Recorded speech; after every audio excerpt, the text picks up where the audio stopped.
Hello there, lovely folks of YouTube. Ren here. So I wanted to take some time this week to talk about one of the crafts that I have really gotten back into this winter time as things are kind of getting dark and daylight savings time has really hit. This is also the time of year that in my tradition we really focus on meditation, and this has been a wonderful craft to aid in that. I have been doing a lot of sewing. Particularly embroidery, but also like machine sewing and hand sewing as well. And that is a fabulous, fabulous magical skill to have. So sewing has been around for literal millennia. We were sewing while we were still living in caves. So, and because of that, there's a lot of history of sewing and textile work. And it has a lot of crossover into magical applications. We have gods and goddesses that are considered to be patrons of this craft as well. So even just having some basic sewing skills is really good to have in your magical arsenal, because you can use it for making like spell bags or little spell pillows, or other magical crafts, things around the home that can aid your magical work. And also, it's a good skill to have to do minor repairs on your clothes too. Say you have that really nice cloak and one of the seams lets go, you can fix it if you know how to sew a little bit. So there's a lot of things that can go into sewing magic to help to customize the spell. Everything from choosing the color of the fabric that you use, the color of the thread that you use, things that you add to the filling for the spell bag or the pillow or whatever. All of these things can all sort of be brought in together to align towards a particular magical goal. And of course, the act of assembling it too is a very focused and meditative act, which is a really good time to focus on that intent and really push that power into the thing that you are creating. So it becomes a really, really powerful and important magical item for your arsenal. It really does not take a lot of skill to get started. Just a simple whip stitch is, doesn't take a lot. It doesn't have to be perfect, especially if you're just making it for yourself. It doesn't matter what it looks like. Just the act of doing it is really important. And, like I said, it brings a lot of your focus and effort into the item, and it really helps to improve and empower that magical ability, that intent into the item that you're creating. The other thing, of course, is that the tools that we use in sewing also have a lot of cross uses in other folk magic. Scissors are really widely used in a lot of folk spells. They can be used for cutting, for disrupting things. I've seen folk magic spells, Italian folk magic spells that use scissors to break Malocchio, the evil eye. Things of that nature. So scissors can be used really widely in just in craft folk spell work. Pins are really, really important in a lot of spell work. Pins were actually very valuable back in the day. Now we just throw them out like it's not even a thing. But it takes a lot of skill. It's a specialized skill. Talking back in the days of blacksmithing, it was a very specialized skill to be able to make a pin. And basically it was like a jeweler's skill to be able to make pins. So pins were actually very valuable. And the pins with the colored heads on them are really commonly used in spell work. And, because of course that you can choose colors that also align with your spell work there. And black pins are good for cursing, or binding spells. So, that was used. Thread is really widely used, just there's a lot of spells, folk spells that, particularly like healing spells that involve like just tying a piece of thread around the afflicted area. Say you have like a broken arm, you would tie a piece of thread around the arm and remove that piece of thread without untying the knot. And like the pain would be tied up in the knot, and you remove it and you leave it out to just decay or disappear out in the wild. And, as it decays, the affliction will decay along with it. So a lot of really cool folk spell work of things like that. So having these things around the house is good for your spell crafting, because then you always have access to these tools. So, yeah, this is something that you know, using these tools for sewing does take some practice. You know, it's going to take some time to get better at it, but it's a really handy skill to have. And like I said, you know, sometimes it really helps to just be able to sew a button back on or fix a broken seam, you know, on your clothes, and be able to get more use out of the items that you have rather than contributing to the waste problem that we have here in the United States and most of the developed world. So let's talk about what you actually need in order to do this type of craft. So obviously the first thing you're going to need is fabric. Whether you're making a small spell pouch or a larger embroidery project or making clothing, which is a little outside of my scope. Although I do have a sewing machine, I have done it in the past. I'm not terribly good at it because I haven't practiced that one yet. But yes, it all starts with fabric, of course. Fabric can be fairly inexpensive to get. You can even like upcycle old clothing or things from the thrift store. Thrift store is actually a really good place to get really cheap fabric, because a lot of the time you can find old sheets there that you can cut up into pieces. You can get a sheet for like $2 and it's a massive amount of fabric, and it will give you a whole lot of fabric. So this right here, this is actually cotton muslin. I've marked it out in a circle. This is going to be my next embroidery project. I just need to actually trace the pattern I'm going to embroider on there, but I've marked the circle to mark out where my pattern is going to go. This is a scrap that was left over from another project. Cotton muslin and other forms of cotton, quilter's cotton, is really inexpensive. You can usually buy it in a lot smaller segments. You don't necessarily have to buy, like, have them unroll and cut the bolt, because it does come in a piece called a fat quarter, which is actually about a 1/4 yard folded up into a square. And those are usually fairly inexpensive, and it comes in a huge array of colors. So basically any color you can think of, they will have it. And it's cotton, so it's a natural fiber, and if you leave it out, it will eventually decay, which is important for some of our spell work. So really, it's really easy to get your hands on fabric if you just think outside of the box sometimes. Fat quarters and just reusing remnants. Remnants is another thing too. If you go to a fabric store, a lot of the time they'll have something that's called a remnant pile, which is basically like when somebody buys fabric off of the bolt, sometimes there's like an awkward little sliver of fabric left behind. The fabric stores will sell those. They're called remnants, and they sell them at a pretty steep discount, usually about 60% off of the regular fabric price. So that's another good option for finding just small bits of fabric that you can use for various spell projects. Scissors, of course, is the next thing, because you need some way to cut your fabric. And there are several different types of scissors. I don't have my shears right now, which would be the big type, basically big scissors that you would use for cutting the fabric itself. But I do have my little thread scissors here. This is actually a really nice pair. I just bought this. It's my stork scissors. It is worthwhile. This is the one tool that it is worthwhile to not cheap out on if you can, because although a good pair of shears or scissors will get you quite a ways, a great pair will last literally for generations.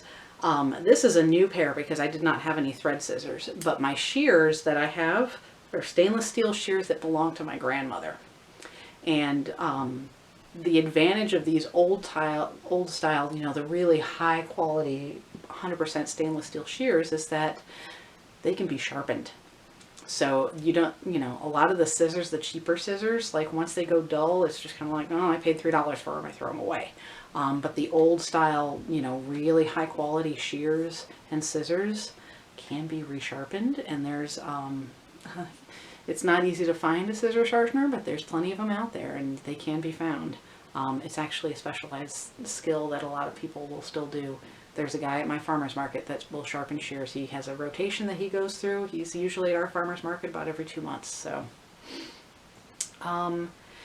needles, of course, would be the next thing that you need. There are different types of needles as well.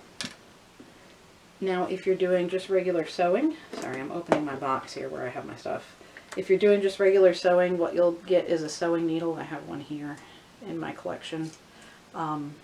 You're not going to be able to see the difference, but this is a sharp pointed needle. Most of the sewing needles are sharp pointed because they're designed to go through the fabric. And sometimes they're just called sharps as well. They have a very, very small eye to them because they're designed to be used with very small thread, which we'll get to in a second. The embroidery needles come in a pretty wide variety of sizes. I'll get the biggest one out here. Now this is an embroidery sharp needle as well, so this has a similar sharp needle point to the other, the sewing needle that I had. The difference is that the eye on this needle is like massive. It takes up like a good 10% of the length of the needle, whereas on the other needle it's like just barely even visible. These are designed for holding large quantities of thread, particularly like embroidery floss.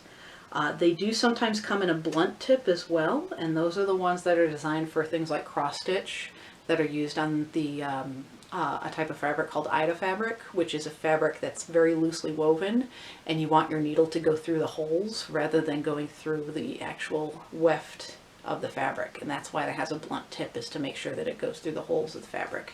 But if you're using like a muslin fabric like I am, which doesn't have those holes in it, and the weft is very tight, then you want a sharp needle.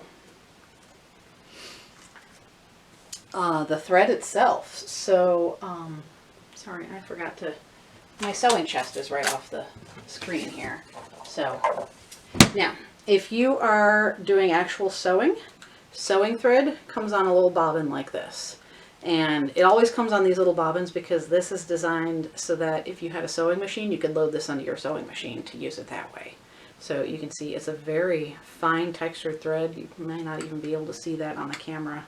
But this is what's used for actual sewing, particularly like garment sewing. Embroidery, on the other hand, comes in a really fat thread that comes in a skein like yarn, like a little yarn skein. And this is actually a 6-stranded embroidery thread. Usually you don't embroider with all 6 of these strands. You would pull off the length that you want to work with, which is usually about an arm's length of thread, cut it, and then kind of tease it apart into either 2 or 3 strands, depending on how much thickness you want. Sometimes even just 1 strand if you want really, really, really fine lines. But this type of thread goes in the needle that has the big fat eye, whereas this type of thread that's barely even visible goes in that little teeny needle. So, and then of course, you know, there are other ancillary things to have. I recently got this nice little sewing like organizer for my embroidery floss because the skeins, God bless them, I had let my Girl Scout troop get into my embroidery floss once and it was just a big tangled mess. So this was my project of the past week, is getting all of this organized and sorted. Look how pretty it is.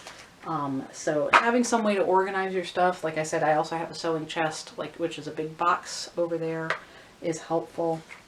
Other ancillary tool that's really helpful as well. This is a needle threader. It doesn't look like much. It doesn't take much. I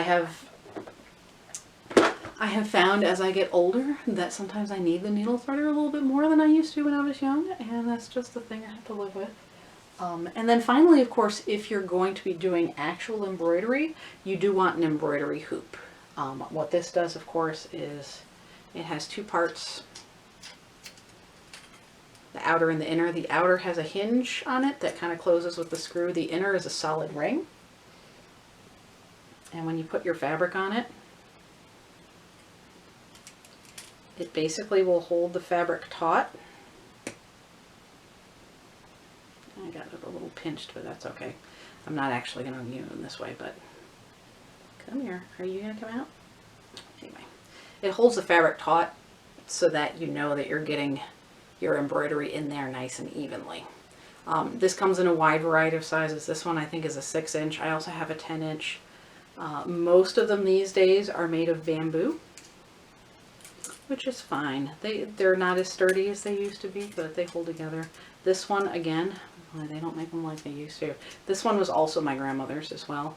This one's actually made of oak, which is why I keep it. This is my favorite embroidery hoop. I will use this hoop even on projects that are much bigger than 6 inches just because it's so nice. Okay, so now I've talked about a lot of the things that go into sewing, which actually is not very expensive to assemble. Aside from the scissors, which can be pricey if you get the nice ones, everything else is attainable for a very, very inexpensive price. Most of your skeins of embroidery floss are in the like 70-cent range right now in the United States. The hoops usually range between $2 and $4 in price. Fabric, like I said, a fat quarter usually only costs a couple dollars. Needles, you can buy a pack of needles for about $3 or $4, and those needles will last for as long as you can keep them because they do like to walk off, but if you can keep them, they will, you know, they are not disposable. They just like to get lost. So it's a very, very inexpensive hobby to start, and like I said, it has a lot of purposes outside of magic too. It's just a handy skill to have. But let's talk about some of the things you can make with it. So I will actually show you. This is a spell bag that I put together. So it's, this side of course is the back side, and you can see it's pretty simple construction. It's just a little piece of, this is actually linen fabric. This was left over from a different sewing project. Green linen. The edge was cut with a pair of pinking shears, which is a special type of scissors that cuts this zigzag. It helps to keep fabric from fraying. Another thing that's worth investing in if you have the money, but if you don't, it's fine. And you can see I chose these colors specifically. So it's just a green fabric with a blue running stitch to keep it closed. Inside are several herbs from my garden. And then on the front side, I actually embroidered a little sigil for, this is a spell work that is currently in action for a friend of mine who was having some difficulty with getting pregnant. And so I made this for them, and thus far it has worked. So we're going to hope that that keeps her pregnant until such time as she no longer needs it, at which point I will then disassemble the bag. So that's just a really good example of like a small spell bag that you can make. Like I said, this is filled with a lot of herbs that help to empower that intent that I have stitched into this bag. The herbs are all things that came from my backyard. And yeah, it's a pretty simple, pretty easy way. I mean, the actual embroidery, of course, took me some time to do, but just the process of, you know, cutting the fabric, putting the herbs in it, stitching it together, this is like a 1-hour project. So this took me a little bit more than an hour. This is actually the latest bee in my bonnet. So I made a little divination mat. I'm always like concerned about, you know, especially being out in public, using my cards on tables that I don't know what's been on the table. There could be like an old coffee ring or something there that, you know, could get something on my cards. So I made this mat that I could use for tarot decks or runes or the, you know, bone throwing set that I'm putting together. And this was a larger project, you know. This is a combination of both embroidery and sewing. So the top piece is, again, just a piece of black quilter's cotton that I had in my stash, because I do have a fabric stash. Anyone who does any kind of sewing will eventually develop a stash. And then, of course, I embroidered the moon design on there with the little compass rose in the center for direction.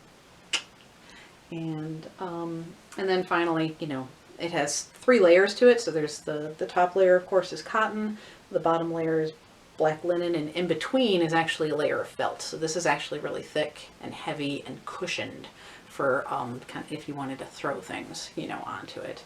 And then just today I finished it off with a little bit of bias binding on the edge just to kind of hide the raw edges a little bit, which is something that you can buy ready-made at the fabric store. I did not do the best job of bias binding because this is literally the first time I've done it, but you know what? It's serviceable and it looks fine and I'm happy with it, and that's all that matters. I'm not selling this item. This is just for me. So if I'm happy with it, great. And I mean, I love it. How could you not love it? I mean, how cool is that? So yeah, I mean, there's a couple of really good examples of just recent things that I've done with this skill that are really cool. I think they're really cool. So, of course, it wouldn't be one of my videos unless I had some book recommendations for you. Yes, Persephone, I will let you out in a moment. So first off, for the embroidery, and honestly this is the whole thing that kind of started me back down this rabbit hole again. This book is adorable. This is called Mystical Stitches. It's by Christy Johnson. And it's basically, it does have, there's a pretty significant section on how to do the different stitches with really nice illustrations to kind of demonstrate. So very clear demonstration images. But it also has this amazing library of magical symbols to embroider. And these are basically like, she shows you the finished products here, but then like in the back, she actually does give you, let me see if I can find that one, a stitch diagram for the things that she made. And you can photocopy these and blow them up and basically then copy them onto your fabric that you want to do using like a light box or something like that, which is actually something she talks about how to do in this book. So I really loved this book, and I will admit that this book was basically what kind of triggered this whole video happening in the first place. What I also love about this book is that this is a really good book for beginning witches. Believe it or not, it's a sewing book. It's an embroidery book. But the symbolic library that she has compiled in here with their commonly understood cultural meanings behind it is amazing. Really, really good resource, even just for general witchcraft stuff. And then, of course, the other book I wanted to talk about is more general sewing. This is So Witchy by Rachel Henderson.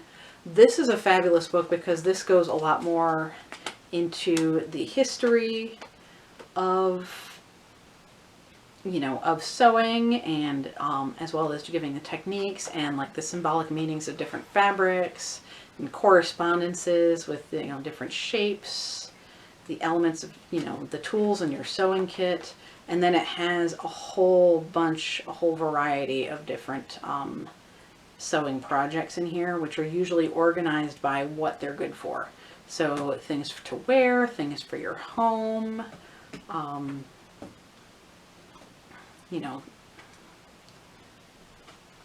even just stuff like making your own sewing kits and stuff. I really enjoyed this book as well. I read these two back to back. And although they do have a slightly different focus to them, they're both really excellent and books I would highly recommend checking out if this is something that interests you. So anyway, I think that covers everything I was going to cover. Yeah. So I hope this video finds you well, and I will see you again soon.